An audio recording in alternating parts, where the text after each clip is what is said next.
Adeline, c'est bon, tu peux venir me filer un coup de main? On va pouvoir l'emmener, je l'ai fermé. Être apiculteur tient parfois de la gageure. Ce soir, expédition nocturne pour Ludovic et Adeline.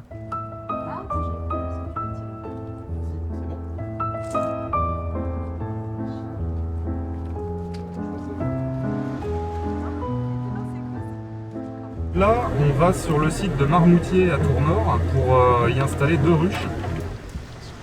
Dès qu'on déplace des ruches, quelle que soit la saison, on le fait de nuit pour une raison assez simple, c'est qu'en journée, on a environ un tiers des ouvrières qui sont dans la nature en train de se balader, en train de chercher des fleurs. Donc si on s'amusait à déplacer une ruche de jour, on perdrait toutes ces ouvrières qui sont au travail. Oui. Oui, c'est Ludo, l'apiculteur. Entendu, j'arrive. Bonjour. Bonjour, ça va bien? Ça va? Bonsoir, Adèle. Bonsoir. Bon, on vous ramène 60 000 pensionnaires. 60 000 pensionnaires? Voilà. Bon, on va les emmener.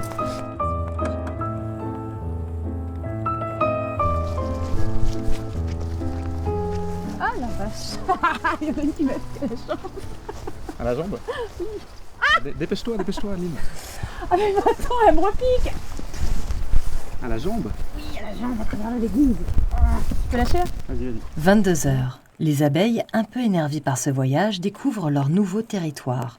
Elles ont 2 jours pour repérer les lieux avant la prochaine visite de Ludovic.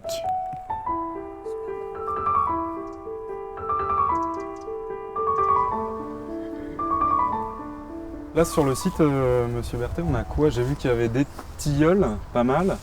Acacia. Alors on a des acacias Des qui acacias, sont voilà, Ça, ouais. c'est bien parce qu'elles y vont, et puis c'est des fleurs qui fleurissent assez tôt dans l'année.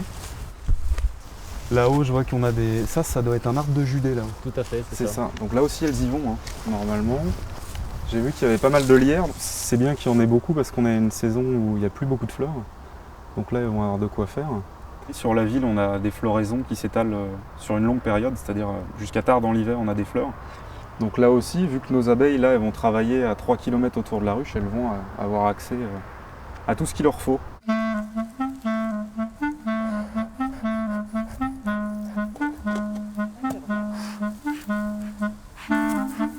Quand on installe des ruches, le premier but, c'est un but pédagogique. Nous, ce qu'on veut, c'est emmener des gens, donc soit des écoles, des jeunes, soit même le public adulte, sur les ruches. En fait, pour nous, le meilleur moyen de faire découvrir l'univers de l'abeille et aussi de sensibiliser à un bon nombre de problématiques environnementales, c'est d'aller voir directement ce qui se passe dans une ruche.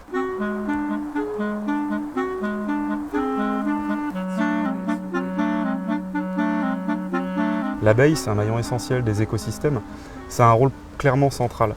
Moi je ne sais pas si le tigre du Bengale venait à disparaître, ça serait très triste, mais les écosystèmes tourneraient encore.